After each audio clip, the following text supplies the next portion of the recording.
멋있게 나옵니까? 오늘도 하나님께서 저와 여러분이 주신 말씀을 통하여 주님의 은혜가 주님의 말씀이 깨달아지는 은혜가 있기를 주의 이름으로 축원합니다. 양보라는 말은 자리나 물건 따위를 사용하여 남에게 미루어 주거나 자기의 주장을 굽혀 남의 의견을 쫓고 남을 위하여 자신의 이익을 희생하는 것을 말합니다. 누군가 나를 위하여 이와 같은 배려를 해줄 때 고맙기도 하고 기분도 상당히 업이 되지요. 우리 역시도 이런 기회가 주어질 때 남을 배려하는 마음이 있기를 바랍니다. 조금만 상대를 생각하면 지금보다 훨씬 더 따뜻한 사회가 될 수 있을 거예요. 가정에서도 이런 마음의 여유를 가지면 싸울 일이 별로 없을 것입니다. 근데 그게 말처럼 잘 안 돼서 그렇지.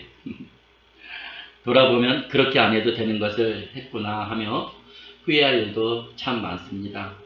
그때 내가 왜 그랬지 하고 말이에요. 교회 안에서도 논란이 되는 일에 양보하지 않아 공동체 전체가 정체에 누가 되는 일도 생길 수 있어요. 다수의 의견을 소수가 따라야 하는 경우가 왕왕 있는데 어떤 경우에는 다수의 의견이라 할지라도 잘못된 선택을 할 수도 있어요. 그래서 도저히 양보가 안 되고 할 수도 없는 일도 일어납니다. 양보할 것과 해서는 안 되는 일이 분명히 있죠. 그런 일이 우리 신앙 안에도 있는데 그 중에 하나가 바로 예배라는 것입니다.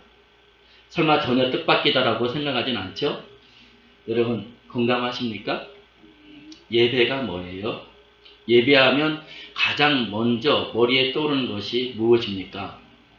먼저는 대상이죠. 우리 예배의 대상은 유일하신 하나님이십니다. 아멘인가요?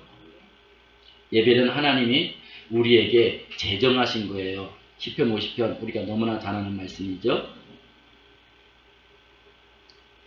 우리 4절 말씀을 같이 읽겠습니다. 하나님이 그 백성을 판단하시려고 이 하늘과 아래 땅에 반포하여 이르시되 나의 성도를 내 앞에 모으라 곧 제사로 나와 언약한 자니라 하시도다. 제사는 뭐예요? 예배를 말하는 거예요. 성도는 하나님과 언약된 자임을 예배로 언약된 자임을 알아야 합니다.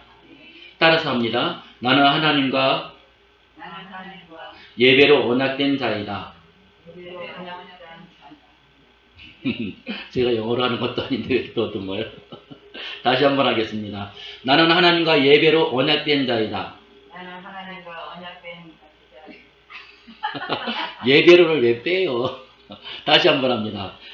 나는 하나님과 예배로 언약된 자이다. 나는 하나님과 예배로 언약된 자이다. 예배로가 아니라 예배로예요. 하나님을 예배하는 자에게 하나님은 내가 너의 하나님이 되어주며 너는 나의 백성이 된다라고 하는 거예요. 아무도 아무나 하나님을 예배하는 것이 아니잖아요. 하나님을 믿지 않고 하나님을 인정하지 않는 사람이 예배하는 거 봤습니까? 하나님을 예배하지 않죠. 다른 우상을 섬기는 사람이 하나님을 예배합니까? 그렇지 않아요.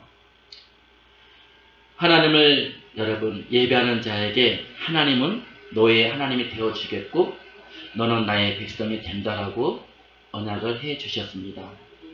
우리가 예배로 하나님과 언약된 관계라는 사실을 여러분 잊지 마시길 바랍니다. 그러므로 우리에게 가장 중요한 것이 있다면 우리의 삶 가운데 가장 중요한 것이 있다라면 여러분 하나님을 예배하는 것입니다. 인정하시면 아멘. 예배는요 하나님과의 언약을 지키는 거예요. 사람도 약속을 어기면 신뢰를 얻을 수 없듯이 예배를 등한시하는 사람은 하나님과의 관계가 어떻게 소원해질 수밖에 없는 것입니다. 그럼 우리가 바꿔서 볼 때 여러분 마귀의 입장에서 볼 때 가장 싫어하는 것이 무엇이겠어요? 예배죠, 예배. 자, 사무엘상에 이런 말씀이 있습니다. 이 7장 우리 5절에서부터 7절까지 읽어볼게요. 같이 있습니다. 사무엘이 가로되 온 이스라엘은 미스바로 모이라 내가 너희를 위하여 여호와께 기도하리라 하매 그들이 미스바에 모여 물을 잃어 여호와 앞에 붓고 그날에 금식하고 거기서 가로되 우리가 여호와께 범죄하였나이다 하니라. 사무엘이 미스바에서 이스라엘 자손을 다스리니라. 이스라엘 자손이 미스바에 모였다 함을 누가? 블레셋 사람이 듣고 그 방백들이 이스라엘을 치러 올라온지라. 이스라엘 자손이 듣고 블레셋 사람을 두려워하여. 여러분, 지금 이스라엘이 모여서 하나님 앞에 회개하고 하나님 앞에 여러분 제단을 쌓으려고 하니까 누가 쳐들어와요? 블레셋이 쳐들어오는 것처럼 원수 마귀는 우리가 하나님을 예배하는 것을 가장 싫어한다는 사실을 아시길 바랍니다. 그래서 우리는 역으로 어떻게 하나님을 가까이 하고 하나님을 예배하는 그런 삶을 살아야 될 줄 믿습니다. 예배라는 말이 뭐예요? 예배라는 말의 워십은 최고의 가치로 누구에게? 하나님께 영광을 돌리는 것을 말합니다. 그러니까 원수 마귀가 가장 싫어하는 행위가 바로 예배인 거예요. 왜 다른 모든 종교 행위에 대해서는 왈가왈부하지 않으면서 교회 예배만큼은 이토록 철저히 압박을 할까요? 원수 마귀가 가장 싫어하기에 수하에 놀아나는 권력자들을 통해 예배 탄압을 지금 자행하고 있는 것입니다. 우리는 어떤 경우에도 하나님에 대한 예배를 멈출 수 없습니다. 공감하십니까? 전쟁 중에도 예배는 드려졌고 감옥에 갇혔어도 중단되지 않는 것이 예배입니다. 하나님과 언약된 예배를 탄압하는 것은 하나님께 대한 선전포고라고 생각해요. 계란으로 바위치기죠. 하나님을 대적하여 일어난 자들의 말로가 역사의 증거로 전해져 오는 것을 정녕 모르십니까? 공산국가인 동유럽과 소련, 가깝게 북한이 몰락하게 된 것도 바로 예배 폐쇄예요.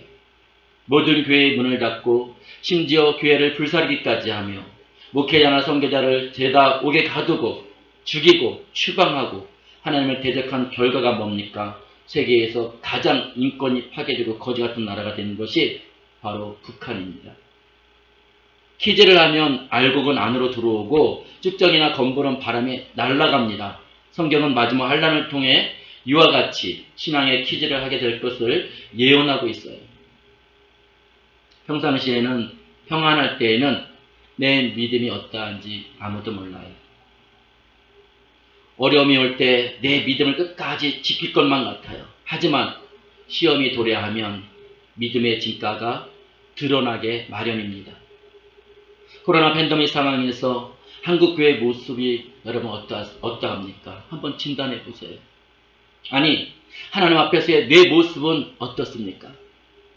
내 신앙은 어때요? 한국 교회는 지금 중대한 시점을 지나고 있다고 저는 봅니다. 기성세대는 그나마 신앙의 연륜이 있어 어느 정도 자기 믿음을 지킬 만한 여력이 남아있다고 보지만 지금 자라나는 다음 세대는 교회마다 모임 중단으로 그들을 어린 나이에 하나님의 말씀으로 양육하지 못하는 상황에 이르렀어요. 만약 이런 추세로 몇 년만 더 간다면 교회마다 다음 세대들이 사라지는 현상이 두드러질 것입니다. 신앙도요, 조기 교육이 매우 중요합니다. 머리가 크면 자기 주장이 강해서 여러분 좀처럼 받아들이질 않아요. 다시 말하면 선지식이 하나님의 말씀을 받아들이는데 장애물 역할을 톡톡히 하게 된다는 것입니다. 하나님께서 이스라엘을 출애굽시키는 과정에서 애굽왕 바로도 끈질기게 이스라엘을 안 내보내려고 붙잡지 않습니까? 3일 길을 가서 희생을 드린다고 하니까 뭐라고 해요? 가지 말고 여기서 이 땅에서 드리라고 합니다. 짐승을 몰고 가서 하나님께 예배하고자 했으나 놓고 가라고 하고 장정만 가고 어린아이는 놓고 가라고 합니다. 어디 한번 살펴볼까요? 출애굽기 8장입니다. 25절에서 28절 말씀을 같이 읽겠습니다. 바로가 모세와 아론을 불러 이르되 너희는 가서 이 땅에서 너희 하나님께 희생을 드리라. 모세가 가로되 그리하면 불가하니이다. 우리가 우리 하나님 여호와께 희생을 드리는 것은 애굽 사람의 미워하는 바이온즉 우리가 만일 애굽 사람의 목전에서 희생을 드리면 그들이 그것을 미워하여 우리를 돌로 치지 아니하리까. 우리가 살 길쯤 광야로 들어가서 우리 하나님 여호와께 희생을 드리되 우리에게 명하시는 대로 하려 하나이다. 28절도 있게 바로가 가로되 내가 너희를 보내리니 너희가 너희 하나님 여호와께 광야에서 희생을 드릴 것이나 너무 멀리는 가지 말라. 그런즉 너희는 나를 위하여 기도하라. 너무 멀리는 가지 말라. 무슨 말입니까? 우리가 영적으로 바꿔 말하면 너무 빠지지 말라는 얘기 아니겠습니까? 적당히 믿어. 어떤 사람은 아예 처음부터 이렇게 마음에 다짐하고 예수를 믿으려고 하는 사람도 있어요. 너무 빠지면 안 돼.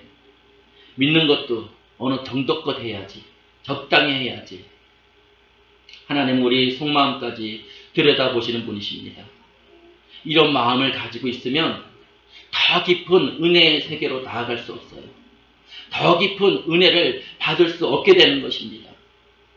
10가지의 재앙을 다 당하고 나서야 바로가 이스라엘을 내보내는 것처럼 끈질기게 원수마귀는 하나님의 백성이 구원을 받는 것과 하나님을 예배하는 것에 하나님을 가까이 하는 일에 적극적으로 방해한다는 것을 여러분 깨달을 수 있기 바랍니다. 신앙은요, 영적 전쟁입니다. 근데 초장부터 아예 포기하면 되겠어요? 반드시 영의 생각과 육의 생각이 부딪힙니다. 영의 생각은 하나님이 이끄시고 육의 생각은 마귀가 이끄는 것을 알아야 합니다. 밖에서도 사단이 역사하지만 내 안에서도 수없이 이 싸움이 일어나요. 이 싸움에서 빈번히 지면 육신은 잠시 편할지 모르지만 영혼은 점점 고갈되어 갈 수밖에 없습니다. 시험을 아예 모른 척 넘기려고 하고 육신의 요구대로 살면 절대 이길 수 없어요. 시험이 올 때, 여러분 믿음의 갈등이 올 때 어떻게 해야겠습니까? 그래서 성경은 우리에게 이렇게 가르쳐주고 있어요. 첫째는 기쁘게 여기라는 것입니다. 기쁘게 여기되 어떻게? 온전히 기쁘게 여겨야 된다는 것이에요. 둘째는 인내를 온전히 이루라는 것입니다. 셋째는 지혜를 구하라고 말씀하고 있어요. 마지막으로 의심하지 말라는 것입니다. 한번 볼까요? 야고보서 1장입니다. 우리 2절에서 7절까지 같이 읽겠습니다. 내 형제들아 너희가 여러 가지 시험을 만나거든 온전히 기쁘게 여기라. 이는 너희 믿음의 시련이 인내를 만들어내는 줄 너희가 알미라. 인내를 온전히 이루라. 이는 너희로 온전하고 구비하여 조금 더 부족함이 없게 하려 함이라. 너희 중에 누구든지 지혜가 부족하거든 모든 사람에게 후히 주시고 꾸짖지 아니하시는 하나님께 구하라. 그래야면 주시리라. 오직 믿음으로 구하고 조금 더 의심하지 말라. 의심하는 자는 마치 바람에 밀려 요동하는 바닷물결 같으니 이런 사람은 무엇이든지 죽기에 얻기를 생각하지 말라. 시험이 올 때, 영적인 갈등이 올 때 필요한 것이 무엇이겠습니까? 여러분, 지혜입니다. 하나님께서 시험을 얘기하면서 왜 여기에서 지혜를 구하라고 말씀하시겠어요? 이 지혜는 하나님께로부터 오는 거예요. 하나님이 주시는 것이기에 지혜가 부족하거든 하나님께 구하라라고 말씀합니다. 여러분, 지혜의 근본이 뭘까요? 지혜의 근본이 하나님을 경외하는 것입니다. 믿으십니까? 지혜라는 말의 소피아는 깨끗한, 현명한이라는 말로 해석할 수 있는데 시험이 올 때 내 형편에, 내 기준에 따라 맞추는 것이 아니라 하나님의 뜻이 무엇인지 사려 깊게, 지혜 깊게 판단하여 하나님이 기뻐하시는 대로 쫓아가는 것이 지혜인 줄 믿으시길 바랍니다. 이것이 시험을 이기는 능력입니다. 아멘인가요? 근데 사람들이 얼마나 자기 입장에서만 먼저 생각하는지 몰라요. 지금의 형편과 타협하고 사람과 타협했으면 이 복음이 여기까지 전해지지 않았을 것입니다. 우리나라에 복음이 들어올 때 처음부터 받아들인 것이 아니에요. 순교자들의 피의 대가 지불이 있었다는 것을 우리는 역사를 통해 알 수가 있습니다. 반드시 영적 싸움이 여러분 들어가야 합니다. 양보하지 말아야 할 것이 성경 말씀이에요.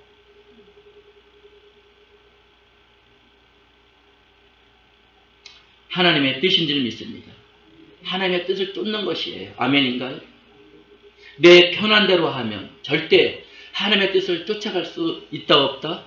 없어요. 지혜를 구하라는 것은 하나님의 뜻이 무엇인지 분별하여 쫓으라는 것을 말씀하는 것입니다. 하나님을 경외하는 것이 지혜의 근원임을 저와 여러분이 깨달으시길 바랍니다. 하나님의 뜻을 쫓아가는 것이 당신은 어리석어 보일지 모르지만 그것이 여러분 승리의 비결인 거예요. 오늘 본문에서 주님이 우리에게 주시는 말씀이 무엇입니까? 하나님은 영이시기에 영과 진리로 예배해야 한다는 것입니다. 성령과 진리로 곧 진리 되신 예수 그리스도를 통해 드리는 예배를 우리 하나님이 기뻐 받으시는 줄 믿습니다. 예수님의 피의 공로가 아니면 누구도 하나님께 나아갈 수가 없어요. 대제사장이 짐승의 피를 7번 뿌린 뒤에 비로소 지성소에 들어가 하나님을 만났던 것처럼 7번 뿌린다는 건 뭐예요? 완전수거든요. 완전하게 무결하여야 여러분 하나님을 만날 수가 있었어요. 마찬가지로 예수 그리스도의 이름과 그 보혈의 은총을 힘입지 않고는 하나님을 만날 수 없는 것입니다. 예수 그리스도를 의지하여 회개함으로 죄 씻음을 받고 성령 충만을 경험하게 되는 것입니다. 하나님이 이런 자의 예배를 찾으시는 거예요. 교회에 오시면 반가움에 서로 대화를 나누지만 잠시 나누고 하나님 앞에 조용히 자신을 돌아보고 그 이름과 성령님을 의지하여서 나의 죄를 회개하는 시간을 먼저 가지시기를 바랍니다.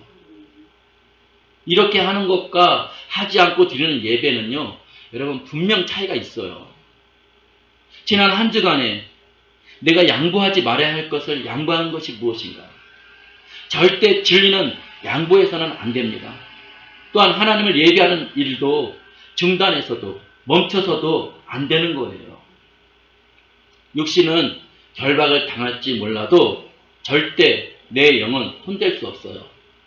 욥을 보세요. 욥을. 육신의 모든 것이 사단에 의해 날아갔어도 그 믿음만큼은 그 영혼만큼은 손대지 못하잖아요. 절대 예배의 실패자가 되어서는 안 되는 줄 믿습니다.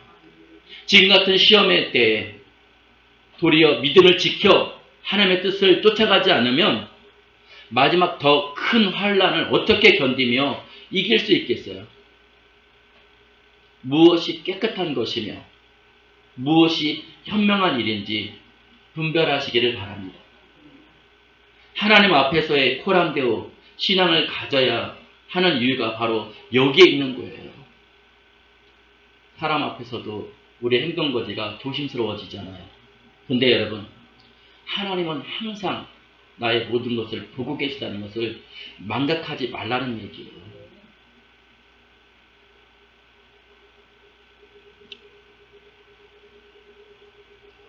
알면서도 양보하고 포기하면 더 큰 시험이 올 때 축풍 낙엽처럼 떨어집니다.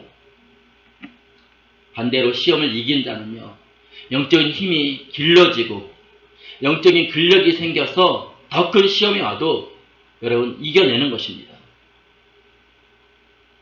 다니엘이 사자굴에 던져질 것을 알면서도 하나님이 계신 성전을 향하여 기도하는 일을 접지 않으니까 자기를 죽이려 했던 자들이 도리어 사자의 밥이 되지 않습니까? 살려고 하면 죽고 죽고자 하면 사는 것입니다. 하나님은 내가 죽고자 할 때 여러분 도리어 살게 해주신다는 사실을 우리는 잊지 말아야 할 줄 믿습니다.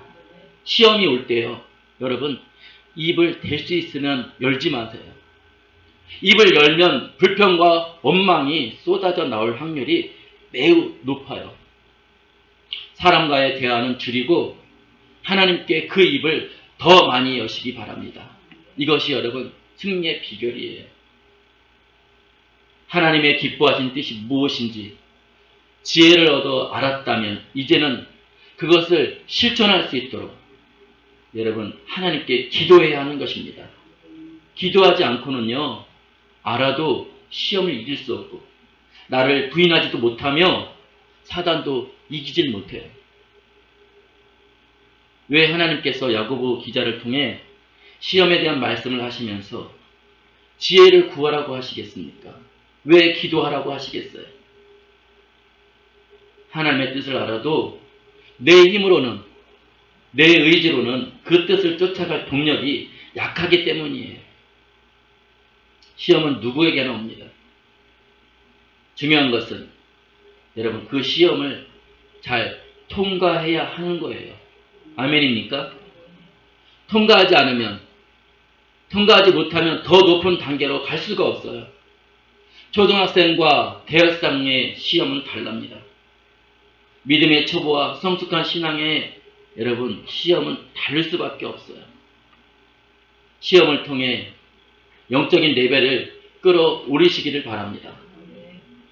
성경이 답을 다 가르쳐주고 있는데 실천하지 않아, 순종하지 않아 지는 어리석은 자가 되어서는 안 되는 거예요. 무엇이 진정으로 나를 위한 것입니까? 무엇이 여러분 정말로 승리하게 하는 것입니까? 지혜롭게 판단하여서 하나님의 기뻐하시는 뜻을 쫓아 여러분 행할 때 승리가 있는 것입니다. 예배의 승리는 인생의 승리요, 영적 싸움의 기본입니다. 하지만 예배가 무너지면 영적 싸움 해보지도 못하고 지게 되어 있어요.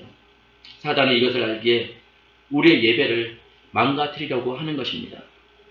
이러한 시험의 때에 예배의 승리자가 되어 영과 진리로 예배하는 자를 찾으시는 하나님께 예배로 영광 돌리는 진정한 예배자가 되시기를 주님의 이름으로 축원합니다. 축원합니다. 우리 말씀을 붙잡고 함께 기도하겠습니다.